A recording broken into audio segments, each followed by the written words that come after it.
Eden Koz here with Just Be, and we are about to take a spiritual boom. We are at an unprecedented time in human history where we are transitioning from 3D to 5D within the great spiritual awakening. This video and audio podcast is the place for you to find your truth beyond politics, your sovereignty, your voice. Let's kick up your vibration now. By the way, each episode ends with the Just Be practice to do just that. And as we begin the show, just to know a little bit more about me, I'm a soul realignment specialist, meditation master, and dimensional healer. Learn more, and there's merch also at EdenJustBe.com. Let's get this party started. Eden, Just Be, Spiritual Boom in association with the Grassroots Warriors Network. How all y'all doing? And welcome, Eric. What's up, man? Hi, thank you very much for having me on. You're welcome. Okay, so Eric is chief operating officer of a private academy, and it has his dad on the show, which will be about 3 weeks ago. So episode 182, it's really awesome. Let me add into that. So one of the big things that I learned was that there are so many gold IRA scams out there.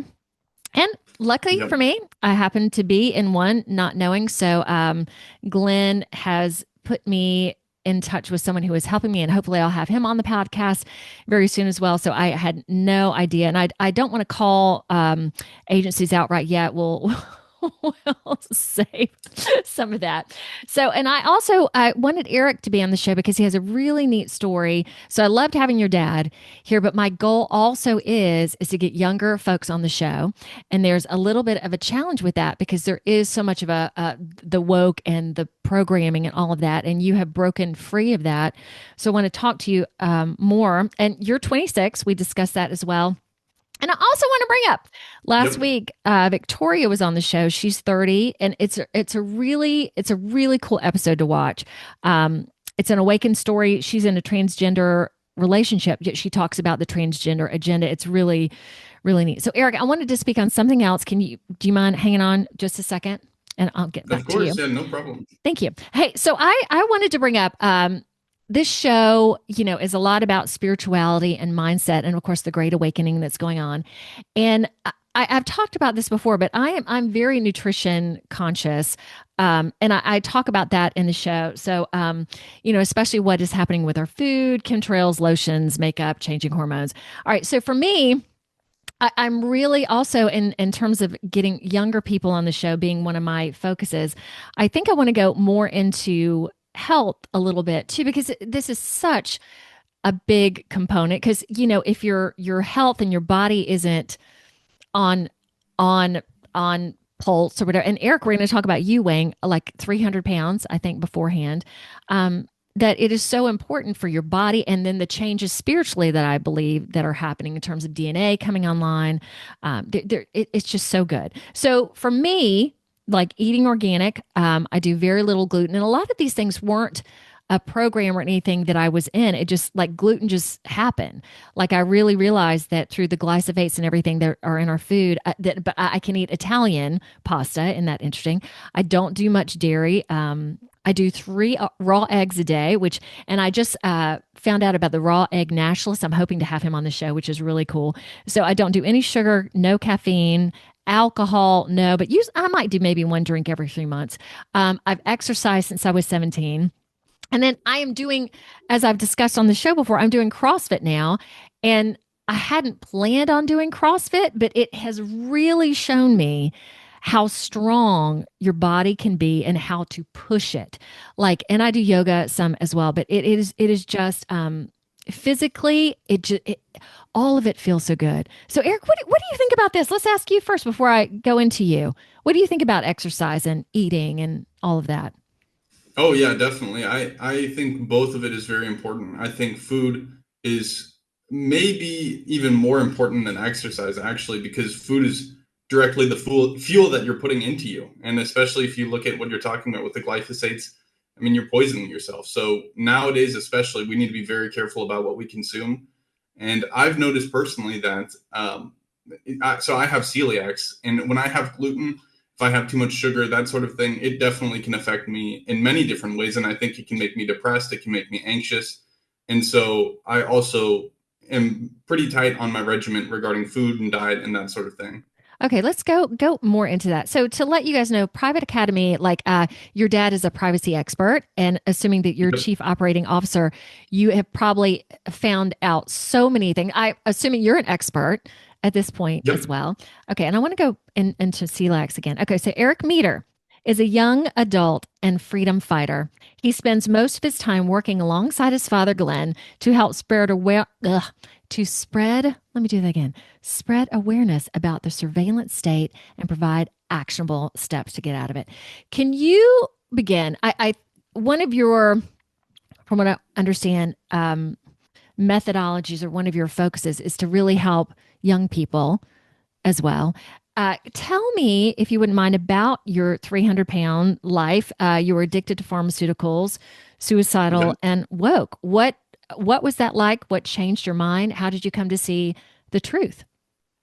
Yeah, no, well, I think to start off, I've been very lucky because my father has been so strong in my life. He's given me a lot of wisdom throughout my life, and he's planted a lot of seeds. And without that, I don't know if I could have gotten out of what I had been through. But yeah, I think I was a very normal kid. I was a happy kid.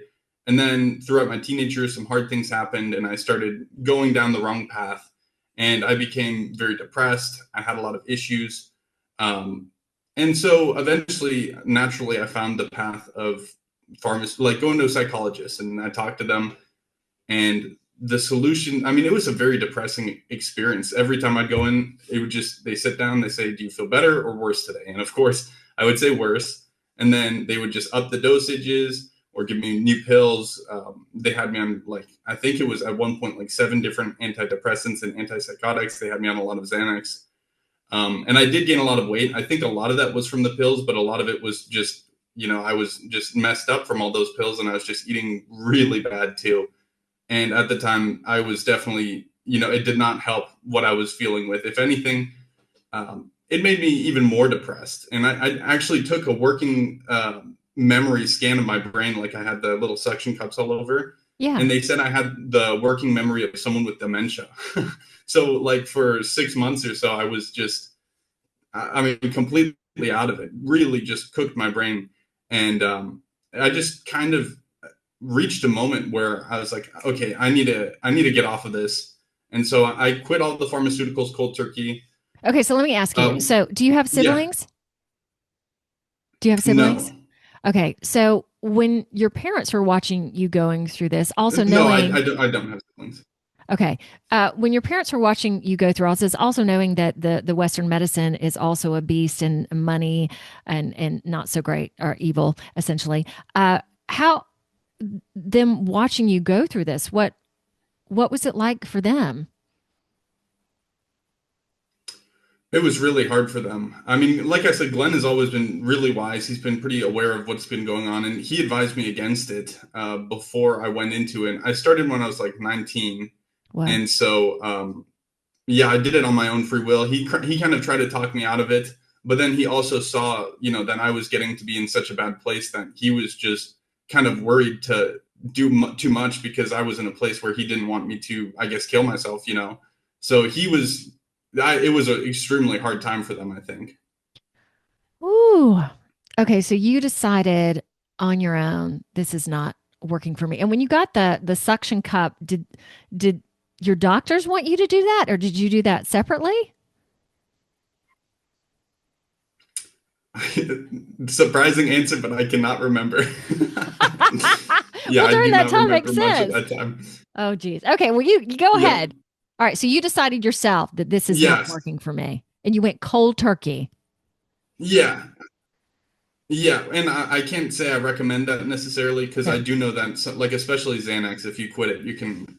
I mean, I've heard cases of people actually dying. So that's not advice. I'm not giving any medical advice, but that is what I chose to do. It was pretty brutal, but I'm so grateful I did it. And when I stopped, I wasn't. It wasn't like, okay, I stopped and I'm good. I was still very lost, so I had to kind of climb out of it. But it's like I at least alleviated myself of that burden. And within like 6 months of quitting all of those, I lost 100 pounds and I started really turning my life around with it. But like I said, it was not easy. And it's not like quitting was the only step in it, but it was probably the most important step. And, you know, when I talk to my friends, I say, I would definitely recommend going down. Well, I guess not recommend. I don't know if I can say that without being liable, but I personally would not do anything. I think natural stuff is much better. Okay. So when you started getting out of that, and I know you also, this one video I watched that you've done about being programmed into woke ideology. And I really love this, like kind of taught or not taught, but when the parents need to be taught how to, you know, go into this. And, you know, when the parents would do, you would just do the eye roll when your parents were like, I don't really agree with that. How did you break free of that hold? Yeah, it was a long process as well. So one of the things that really woke me up was I quit all of that stuff when I was like 20, but Okay. I wasn't working with Glenn yet.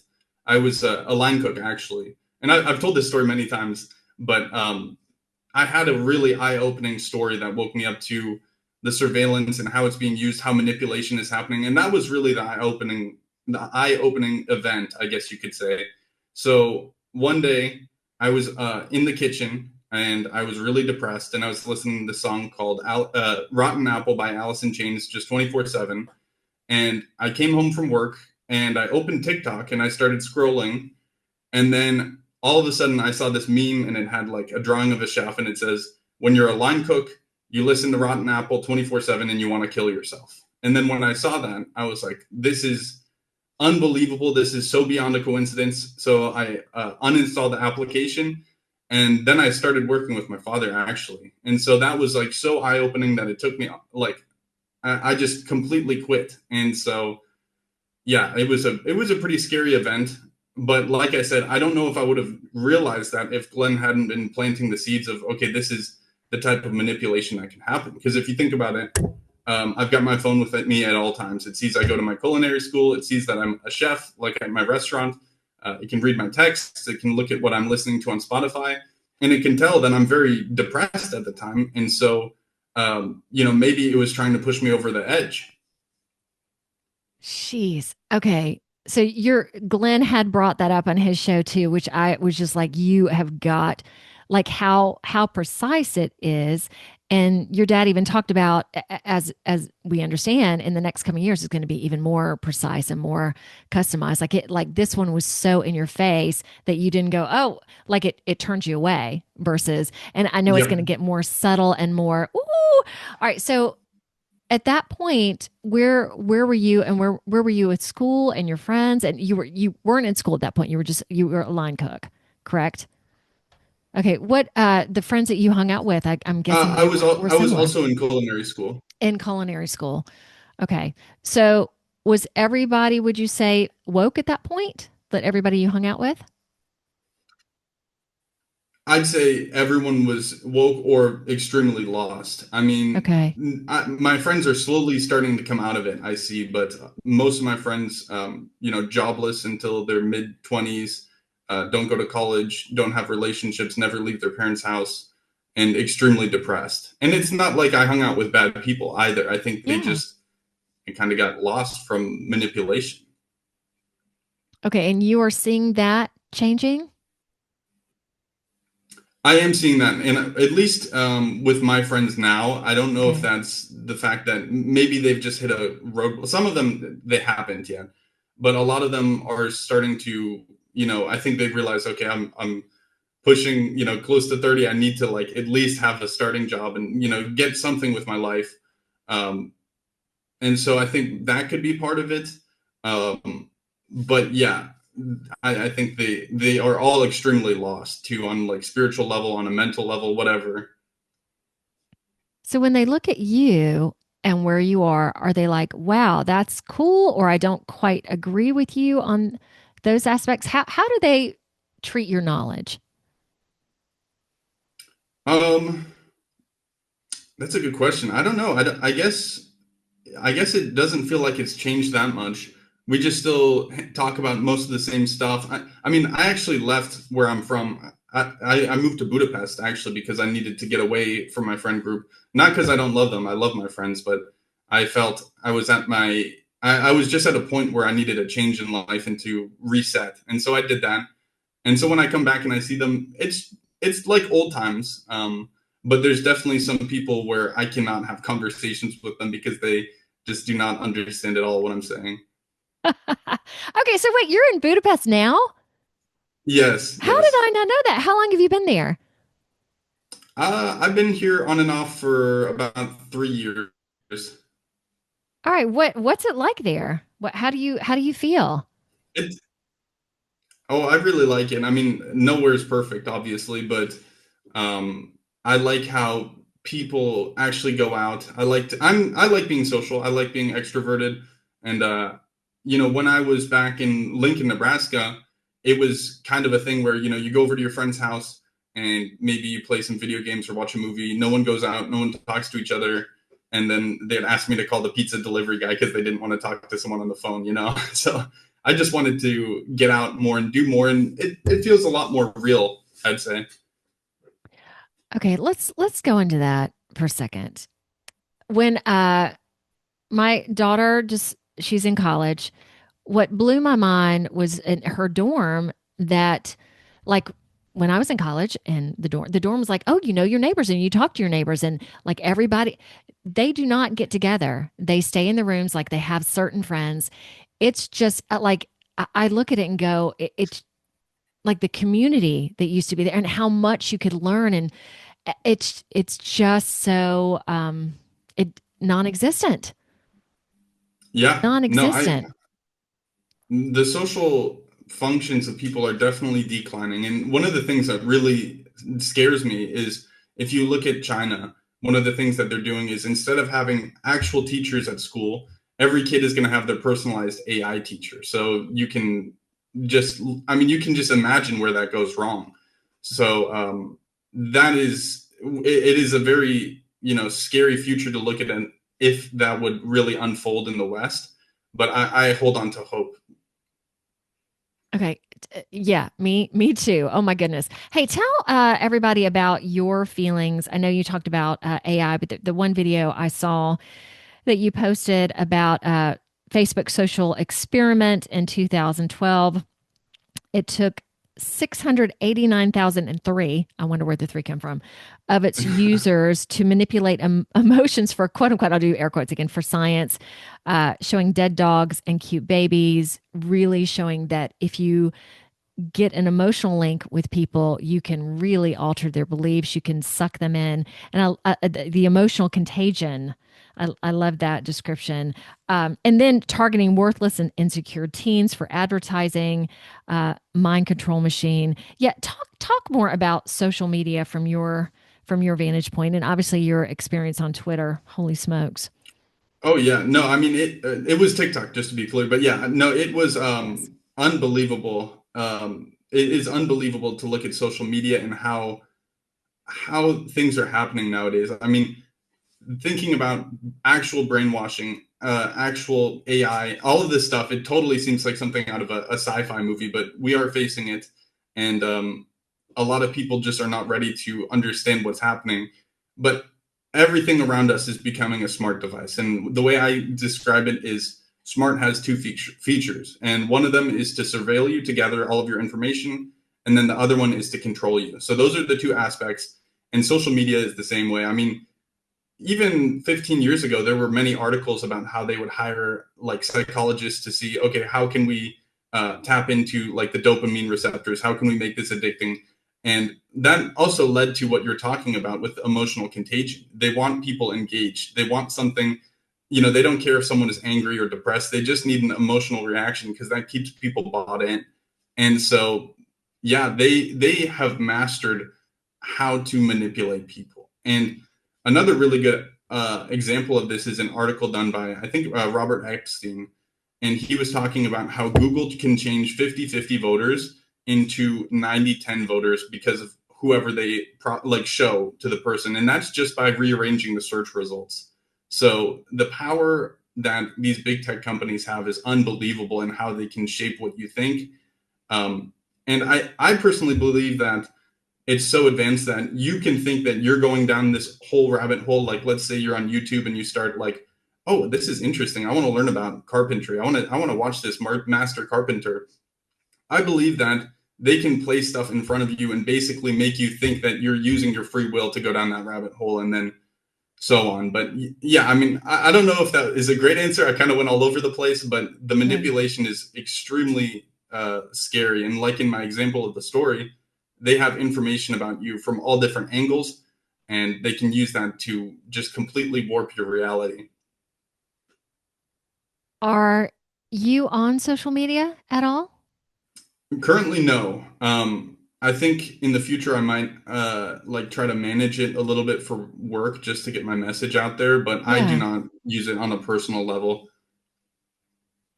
Okay. I like how you also described phones and compared it to a vital organ. What do Yeah. you, what do you think of young people in phones? Yeah, I mean, it kind of goes back to what I mentioned about how they hired psychologists. If you look at it, it really triggers the brain like dopamine receptors. I mean, it's kind of like a drug in this sense. Trains you to like images. You know, you get the likes, all these different stimuli that makes you really addicted to it. And so your phone is basically like the social body part nowadays. And I think that's one of the reasons why there's so much social decline as well, is because people outsource their need for connection into this device that's, you know, sitting on their desk or in their hand at all times. And I can't do this right now. I've mentioned this before, and people are like, oh, you should do this. And I'm like, I don't have hundreds of millions of dollars, but what I would love to do is buy like a small city and then turn it into like a 1950s resort where people can go for a week. There's no technology. It's like ice cream parlors, drive-in movie theaters, like dances. And it's kind of like a time warp where people can go in and see what it's like without that, see what real socializing is about. And I think that would be enough to plant a strong seed in the younger generation of like, okay, this is pretty cool, actually. And I think a lot of the younger generation would like that a lot too. Yeah. So what are younger people like in Budapest?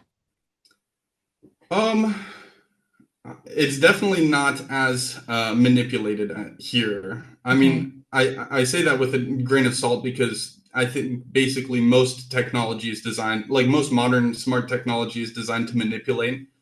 But currently it is, yeah. I mean, people are more involved in their local real life here.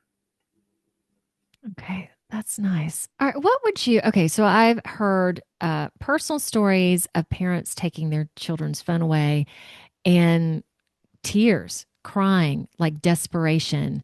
It's like, you're right. It's like they had their arm taken off, like a vital organ. And I remember, so my kids now are 23 and 21, and they were the oldest to get their phones. Like there are now, from what I understand, kids getting phones in first and second grade. And also with my kids too, you do not bring your phone in your room at night. And with the work that I do, I also have heard some stories about what kids do on their phone, like the dark web, and the things that you can see are just Oh yeah. like mind blowing. I don't think it matters what age you are. I had one client to keep this still, like, saw things that you would never want another human being to see. And it had become so, oh, yeah, this is what I do at night. Like telling me, oh, I'm eating bananas or something in the evening. Yet it was Yeah. like I can watch this violence, I can watch this, and it doesn't affect me anymore. What have you noticed that with anybody else, or yeah, can you speak to that at all? Oh, yeah, I'm really glad that you bring that up because Gore is one of the worst things on the internet. People always talk about porn being the worst. Obviously, I don't think it's good in some ways. I do not think, especially for kids. I mean, kids should not be allowed to see it.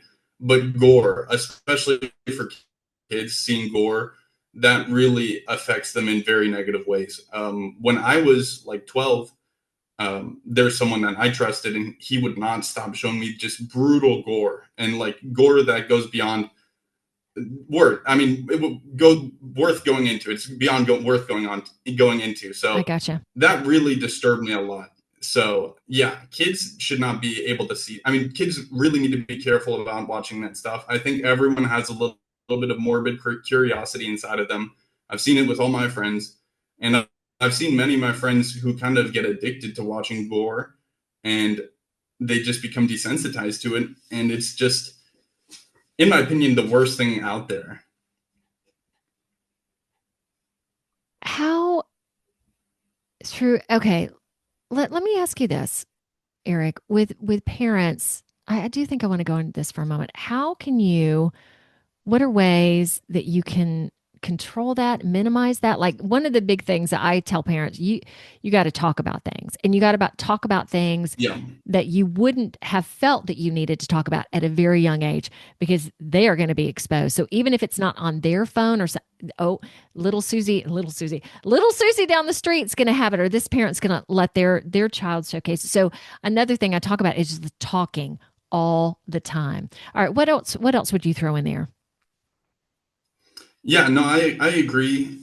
Actually, so I used to have a program called After School Talks. I designed it for parents to use with their youth, and teaching them how to think and not what to think. And I'm actually adapting that to Privacy Academy. We're going to have a Privacy Academy teen section where Nice. half of it is for parents to learn about, half of it is for them to show their teens and work on together. And I think children are very sacred. And I think what has happened in the past, I don't know how long, is very disgusting. I mean, you look at the public school system, they talk about social, cultural things. That has no place inside of the school classroom. You look at social media, kids are very sacred. And the only people that really should have a say in what they learn or believe is their parents, because they know how to raise their children the best. And so when I wanted to create this program, I didn't want to go out and say, this is what you need to think, this. Yeah. Instead, I want to give them the tools of how to think. And I think that's the most important thing you have to do for your kids, because the truth is, you can only do so much. It's kind of like the mama bird letting the baby bird fly on the nest. They're going to fly on their own, and things are going to come in front of them. They might have they're going to have hard times. I mean, everyone has hard times. And so they need to be able to know how to navigate it through it. And so when you focus on teaching them how to think instead of what to think, I think that's the most important step. Do you ever think you're going to be a dad? Yeah, I do someday. Yeah. Okay. In terms of thinking of applying these tools to your own children, what do you think the world is going to be like when you have a baby?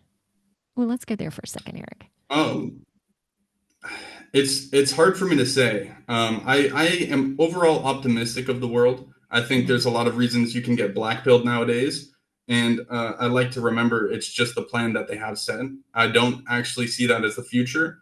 If you look at the birth rates, the Earth has really been on a decline in population growth.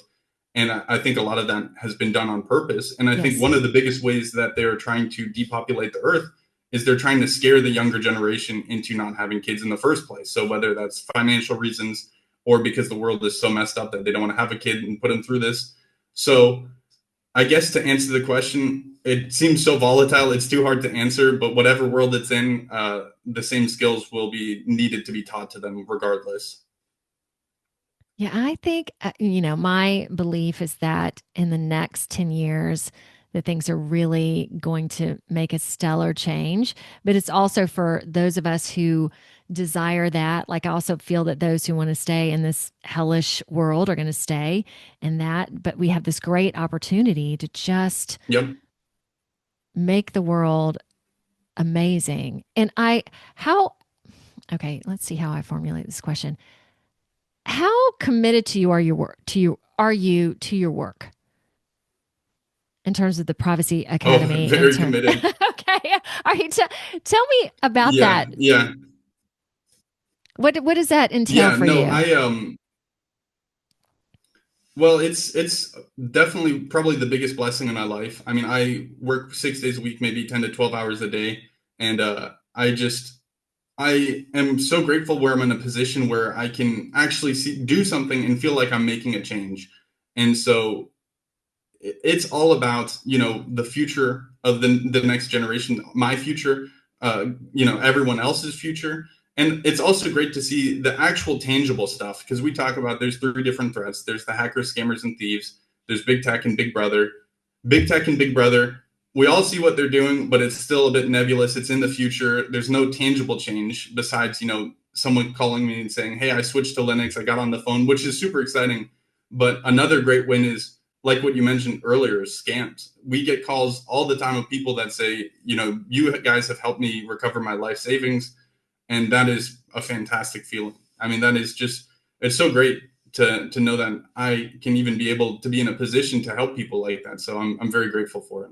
Well, and you guys are doing that for me. And I guess can you describe what Privacy Academy is?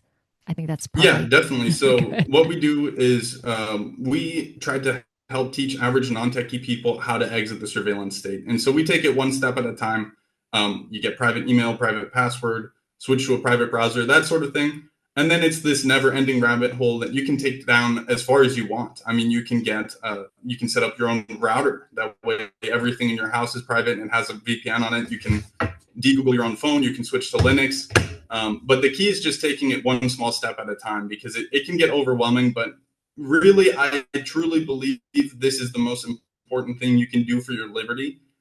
Surveillance is what they're trying to do to crack down on freedom entirely. So it's pretty cool that we exist in a time where we have the ability to actually do something as simple as switching devices or switching, the software that we use, and we have a vote. Our vote is our decisions of what we use, and we can cut off the supply of data. Nice. So when you started, when you got that AI meme, was that your moment? Did you? Sounds like you left cooking completely and moved into this. Is that correct? Yeah. So yeah, well, I was still going through those bad times, and then I kind of lost the passion in cooking, and I understood surveillance to some degree, nothing like I do now. But I just was like, okay, I want to be with my family more. So I was lucky enough to have a place where I could work with my dad. So I started, and to be honest, I did not understand like to the level I do. And I had to over and over just because I thought it was so cool. And I was like, okay, he does cool stuff on computers. I'm going to trick myself into liking this. And then over time, once I gave it a chance and I really looked into everything, it just fell into place. I started to understand it, and I'm like, this is really the most important issue of our time. And I would agree. And I talk about this, so I've been doing the show for a while, everybody knows. And I'm a spiritual practitioner. I'm like a soul realignment specialist, but part of me is like to get the word out, to get my voice out, to let folks know it's great to be spiritual, but now is not the time to just sit on a mountaintop. We have to take some action. We have to use not only our voices, but make these changes, which may seem small, but they are huge. They are so huge. And what did your dad say too? I don't know if you know the statistic, Eric, something about if only 3.5% of people or something make these switching. Again, just a small amount. It's just the tipping point for everything. So you and I will be published after this, but I'm doing a webinar with you guys with Private Academy on Wednesday, this Wednesday, August. I don't have my calendar turned to the right page, but also to get my community more involved in these, what we call simple things. And I love that you also said you can take it as far as you want. Like there are simple things that you can do right off the bat, and then you can keep going if you want to. But even if you did these simple things like getting off Google, like that's one thing with me too. So I have an Apple phone. I'm still on Google. And part of that is because through work, I can just, set up my calendar. So and then you have your email connected to your banking system. Like it's like this web that just spreads out. So even doing these simple things is not simple, because once I switch over, everything's going to change. How do you, when people are like overwhelmed, even with that simple aspect, what would you say to them to encourage them? Just do it. Well, I'd first start off by agreeing with them. It's like you said, it's a web. We Yeah. have walked into a walled garden of technology. They have intentionally built a system around us, and it's kind of like an information war that they've been at war with us, and we haven't even known that there's a war going on. I don't like war as an analogy because I don't consider it a battle. I just think we're fighting for our freedom on a personal level. But I guess what I say is you can't look at the big picture. I mean, you've got to take it one small step at a time. So first of all, you need to start with an assessment of what you have, what you're doing. Do you have like a smart fridge that connects to Twitter? Or do you have like a Roomba that is mapping your house? And just looking at all the different items that you have inside of your house. Do you have smart this? Okay, think about, can you live without that vacuum? Maybe sell it online. And then, okay, do you want to switch to a dumb fridge instead of a smart fridge? Stuff like that. That's a really easy starting place. Another really easy one is, okay, put a webcam cover on. Cover all the cameras in your house. Cover the microphones. And if you have smart devices, you have to look and consider them having cameras and microphones too, because sometimes it's not super clear, but they do. Okay, so in covering like your TV, can I ask you real quick, like putting a piece of tape on top of it, like that simple? Yeah, so it depends on the tape. I think masking tape can be seen through sometimes. There's a website called Mic, MIC-LOCK, miclock.com, I believe. Okay. And they have a great solution. They have microphone blockers too, so you can plug those in, and they're a low-tech solution, and low-tech is always good. Another thing could be just nail polish. I don't think it looks as pretty, but you can just put some nail polish on top of the camera. But a good way to find it, like if you have a smart TV in your house and you're like, I think this has a camera, one, you can look up the blueprints, or two, a lot of smart TVs have applications with them too. So you can look if they have like a camera application or whatever. And if you do, then walk up to the TV, you'll see your reflection, and then just put your finger around it until you're like, oh, okay, now there it is. You know what I mean? Mm-hmm. Okay, and this is true. I mean, from Snowden being a whistleblower to knowing that your phones, your TVs, you can be watched in an instant. And I think everybody that's here now accepts that idea, but even just accepting that's hard to believe that you're being monitored and all the surveillance cameras. Like I encourage people to do this when you're just out and about. Like there's one restaurant that I go to that has like 6 cameras up. Like why? And you go to TJ Maxx, and how many surveillance cameras do you think there are just on the streets these days? It's hard to say. I know China said that they have over 200 million. So, and those are like smart AI cameras too, not just like a dumb CCTV camera. So you can only, and that's a growing number every day, by the way. So it's an unbelievable net that they have everywhere. Jeez. Okay, Eric, I know you got a show after me. So why don't we go ahead and move into the practice? And you've shared some real, I love Mike Lock. That's really neat. What else can you share with us that really can help people? Because what I liked about you and your dad too is you're not a fear mongering company, because that was one of the big things when y'all first came to me. I was like, I'm not going to do that. Let's see what these guys are about. And it was like your dad said, like with me, everything's about love and care and community and communication. What would you have to close us out with? Just be practice. Definitely. Well, I guess it doesn't necessarily have to do with privacy, but something that I spend a lot of time on in my own life is I think a lot about like my energy, the emotions behind what I do. This kind of goes back to me when I was in that bad place and how I was able to get out of it.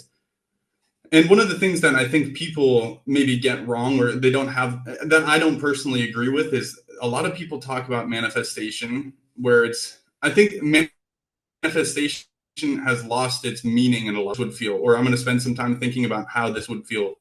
And that's not how I believe it works personally. I think it is very true. I believe in manifestation, but I think it is done in a different way. So for example, I'm 6'8", and I bring that up because no way, I'm very tall, right? Yeah. And so Yeah. And so for me, I've been tall all my life. I never think about it, and it's just who I am. So that is part of my subconscious. My left hand is my left hand. It's so part of my subconscious that it's not even ever a waking thought.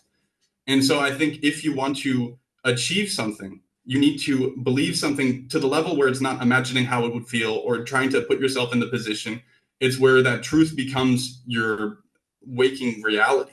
So whatever you believe it is, believe it, not believe it, but know it. Know it as if nothing else is true. I mean, you have to know it on such a deep level. And so that's what I believe it is.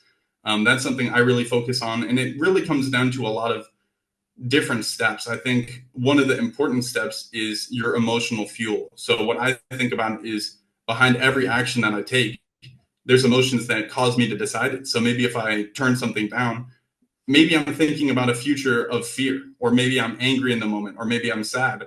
And so when I'm able to step back and detach and look at how I'm feeling in the situation, I can remove the emotional element, and then I can kind of rely on like love and inspiration to guide me where I need to go. And I think that paired with what I was talking about with knowingness, not believing, I think you can basically do anything. Nice. Would you consider yourself a spiritual person? Yes, definitely. I feel that that's why so many people are lost right now too, is they've lost that connection to the bigger picture, to all that is, to humanity. Um, yeah, you're going to be a great dad. Thank you very much. You're a No, great. I agree. Yeah, go ahead. I agree that people need to find their faith in whatever it is. That's what I tell Yeah. a lot of my friends. And I think, like I said, it's been an orchestrated destruction of faith all around the world. And so I think, every person needs to find what's right for them. But once they find it, just, you need that. You need something more, because without it, you become nihilistic or hedonistic, and then there's no point in anything. I mean, you're just going to throw away your life. So you need to have a higher purpose. You do. And I am a how do I say it? A big proponent to say it is so true. Like again, I can't sit here and say, "Oh yeah, God's great and you need to believe in God." And but I couldn't do what I do without that connection, without, and I hear things and see things that my whole life starts becoming divine and so meaningful and so rich. So even as we're talking about this stuff that is, you can see it is not great. I do believe at the end of the day, it is turning everybody to go, oh my gosh, this is what life is like in a black hole. But if I transcend that and come into community and connection, this is so much better and richer. So people are seeing what they don't want and what they could have. And Eric, I so appreciate you being here today to basically say, I went through it and here I am and I'm making changes in my life and I'm doing this work right now and I'm helping people. I'm not in my basement, afraid to call the pizza guy. You are out there and we might be frozen. Nope, Okay. I hear you still. Thank you. There's a little connection issue, but I hear you. Do you hear me? Yes, I do. You're not moving on for those who can see you on video, but yeah, I can hear you. Yeah, so this Well, is again in terms of a great awakening. It is a time for people if they really want to come to just, I don't know, this sounds corny, but come into the light. All right, what were you going to say? yeah, definitely. So I think another thing we need to appreciate is the ability to disagree with people too. What I've seen throughout the last 10 years is disagreements have gone out the window. It's you're on one side or you're the other. And I think disagreement is beautiful. I love having conversations with people, and I don't want to hear the same thing from everyone.